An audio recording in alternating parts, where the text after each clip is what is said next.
Think you know the whole story? Turns out you were probably taught the half-truth. Welcome to Half-Truths. Imagine a vast, open plain in the African savanna. The heat creates a shimmer on the horizon, distorting the shapes of the acacia trees and the distant herds of wildebeest. In the foreground, there is a bird, a massive bird. It stands nearly 9 feet tall, a towering mass of feathers and muscle on 2 powerful legs. Suddenly, a threat appears. Maybe it is a lion prowling through the tall grass, or perhaps a jeep full of tourists getting a little too close. According to everything we have been told, everything we have seen in cartoons, and every metaphor used by frustrated politicians, we know exactly what happens next. The bird, overcome with panic and stupidity, slams its beak into the earth. It shoves its head deep into the sand, leaving its massive body exposed, operating on the childish logic that if it cannot see the predator cannot see it. We laugh at this image. We use it as a shorthand for denial. We tell our friends, our colleagues, and our leaders to stop burying their heads in the sand. It is the ultimate symbol of cowardice and willful ignorance. It is a story that has persisted for 2,000 years, embedding itself into our language and our cultural consciousness. But what if that story is a lie? What if the creature we have labeled as the poster child for stupidity is actually an evolutionary marvel of awareness and aggression? What if the ostrich isn't hiding from reality, but is instead executing a calculated maneuver that we, as observers, have completely misinterpreted for millennia? Welcome to Half-Truths. I am your host, and today we are walking out into the savannah to look a giant bird in the eye. We are going to dig up the origins of the head in the sand myth, trace it back to a Roman philosopher with a flair for the dramatic, and reveal the surprising, fierce, and fascinating truth about how the world's largest bird actually handles a crisis. Let us start by looking at the story we all know. It is one of the most pervasive images in the animal kingdom. You can see it in your mind's eye right now. The big, round, feathery body, the long legs, and the neck vanishing into a hole in the ground. It is the visual definition of a fool.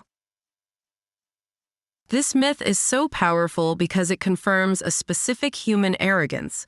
We like to think of animals as operating on simple, often flawed instincts. The ostrich, with its tiny head and massive body, looks like a mistake of nature. It looks like a creature that evolution forgot to finish. So, when we hear that it deals with danger by pretending the danger does not exist, it makes sense to us. It fits the character we have assigned to the bird. We see this trope everywhere. In political cartoons, the ostrich is the politician ignoring climate change or the economy. In business seminars, it is the CEO ignoring market trends. In Looney Tunes cartoons, the ostrich is the punchline. The logic is simple. The bird thinks that blindness equals safety. It is a level of object permanence failure that we usually associate with human infants. The implication is that the ostrich is a coward. It is an animal that refuses to face the world. This specific behavior has been cited in sermons, in motivational speeches, and in classroom lessons about bravery. We are taught not to be the ostrich. We are taught to keep our heads up. But if you stop and apply even a moment of biological scrutiny to this idea, the whole thing falls apart. Think about the mechanics of it.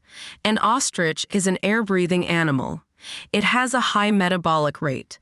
It is often running or stressed when danger is present.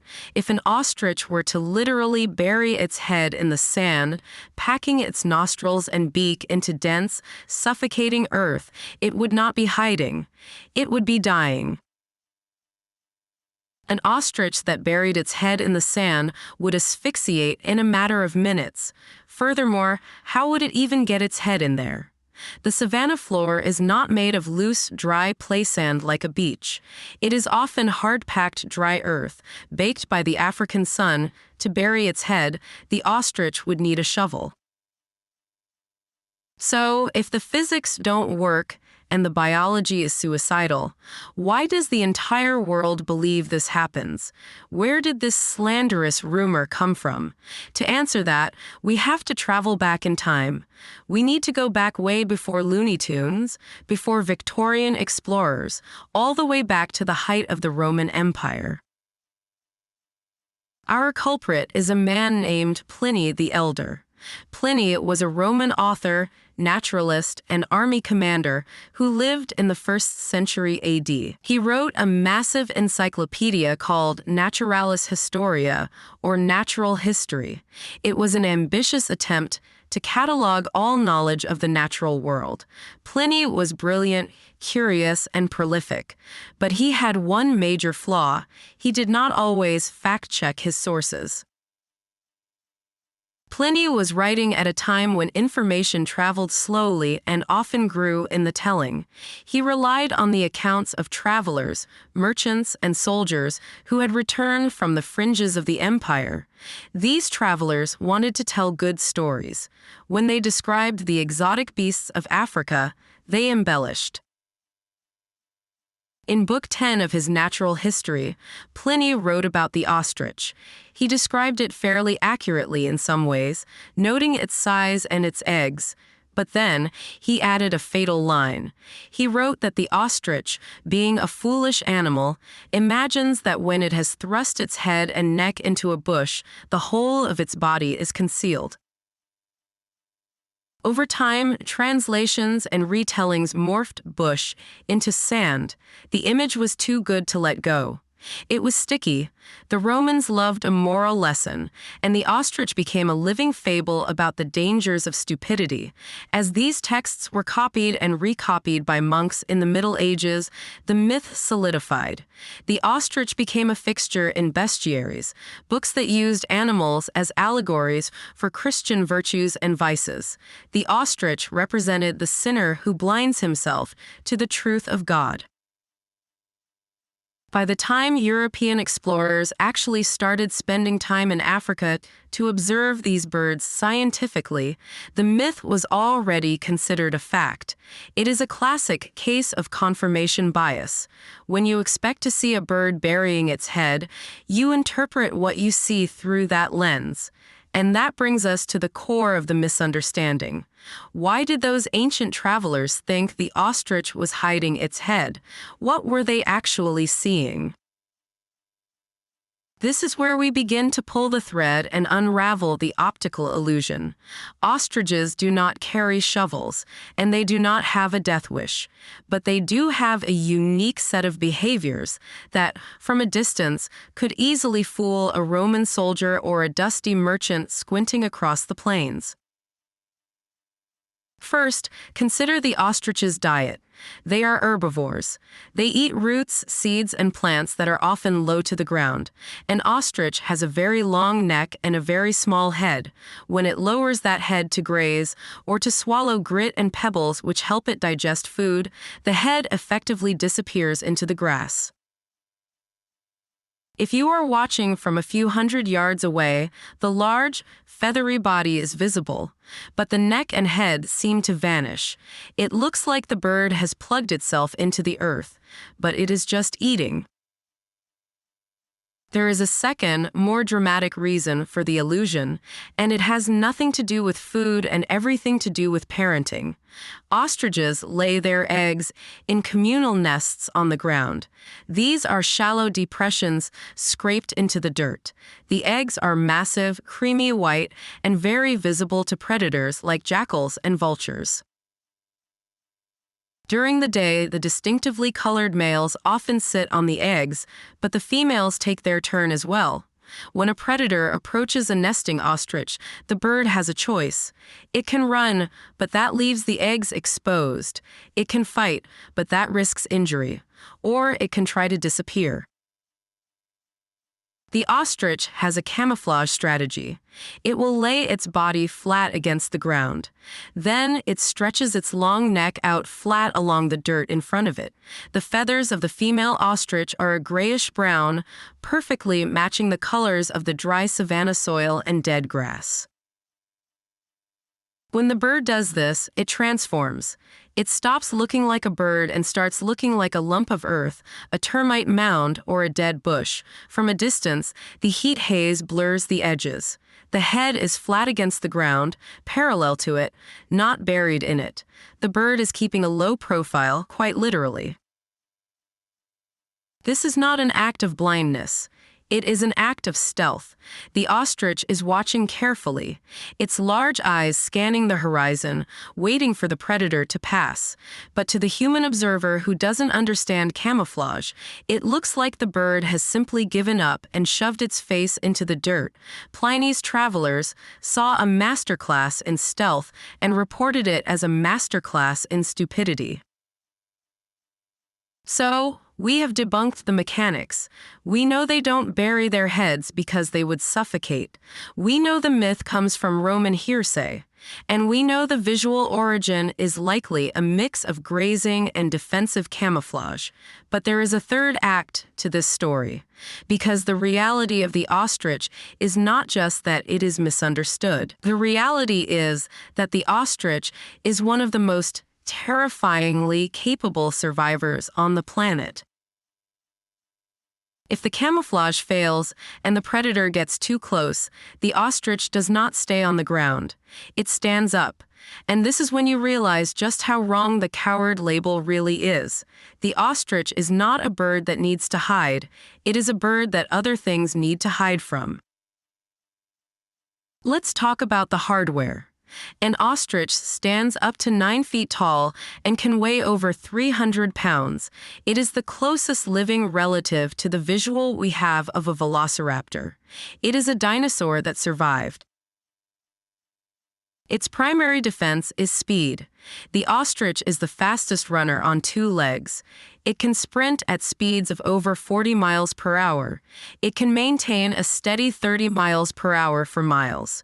It can outrun almost anything on the savanna, including lions, leopards, and hyenas. It is an endurance athlete built for the marathon of survival. But what if it is cornered? What if it is defending its chicks? The ostrich does not bury its head. It fights, and it fights with a weapon that is almost prehistoric in its brutality. The legs of an ostrich are massive pistons of muscle. Each foot ends in a 2-toed claw. The inner toe is tipped with a sharp, heavy nail that resembles a hoof or a dagger. An ostrich kicks forward, not backward like a horse. It brings that leg up and snaps it out with enough force to shatter bone. There are documented cases of ostriches killing lions with a single kick. They have killed humans who were foolish enough to threaten them. This is not a creature that needs to pretend the world doesn't exist. This is a creature that looks the world in the eye and dares it to make a move. The irony here is palpable. We have spent centuries mocking this animal for being a coward, using it as a symbol for weakness, when in reality, it is a biological tank. It possesses a situational awareness that puts us to shame. The ostrich has the largest eyes of any land animal. Its eyes are actually bigger than its brain. It can see predators from miles away. It is hyper-aware, hypervigilant, and hyperreactive. The head in the sand myth is the exact opposite of the ostrich's true nature. The ostrich survives because it never stops looking. It survives because it sees everything. This brings us to a fascinating point about how we view the natural world. We interpret animal behavior through the lens of human psychology. We see a bird with its head low, and we project our own feelings of shame or avoidance onto it. We want the world to be a fable. We want animals to be characters in a story that teaches us how to live. But nature is not a fable. Nature is a series of solutions to the problem of survival. The ostrich's solution is a brilliant combination of blending in and sprinting out. It is a strategy that has allowed this species to thrive for millions of years, long before Pliny picked up his quill and long before humans started drawing political cartoons. When we strip away the myth, we are left with something much more interesting. We are left with a bird that is a devoted parent, willing to flatten itself into the dust to protect its unborn young. We are left with a creature that has mastered the art of being invisible in plain sight. And we are left with a warrior that can stand toe-to-toe with the apex predators of Africa. The persistence of the myth says more about us than it does about the bird. We need the ostrich to be stupid so that we can feel smart. We need a metaphor for our own failings. When we ignore the climate or the debt or our health, we say we are being ostriches. But that is unfair to the ostrich. If we really acted like ostriches, we would be spotting the danger on the horizon 3 miles away. We would be blending into our environment to keep our families safe. And if the problem got too close, we would deal with it with decisive, powerful action. So, the next time you hear someone accuse another person of burying their head in the sand, you can smile. You will know the truth. You will know that the person using the idiom is repeating a 2,000-year-old game of telephone started by a Roman who never set foot on the savannah. And you will know that out there on the plains, the ostrich is not hiding. It is watching. It is waiting. And it is ready to run or fight with a ferocity that demands respect. The story of the ostrich teaches us a valuable lesson about the difference between observation and assumption. It reminds us that just because something looks a certain way from a distance, or just because a story has been told a million times, that doesn't make it true. The world is often more complex, more logical, and more impressive than our myths give it credit for. History is filled with these half-truths, little snippets of knowledge that get passed down until they harden into facts. But when we take the time to dig them up, to brush off the dust, and to look at the evidence, we almost always find a reality that is richer and stranger than the fiction. The ostrich does not bury its head in the sand. It keeps its head up, its eyes open, and its claws sharp. Perhaps, instead of using the ostrich as a symbol of what not to do, we should start looking at it as a model for how to survive in a dangerous world. Not by ignoring reality, but by seeing it clearly, adapting to it instantly, and never apologizing for your strength. Now you know the real story. What other half-truths are still out there? If you enjoyed this episode, please subscribe, leave a comment, and join us next time. Until then, stay curious.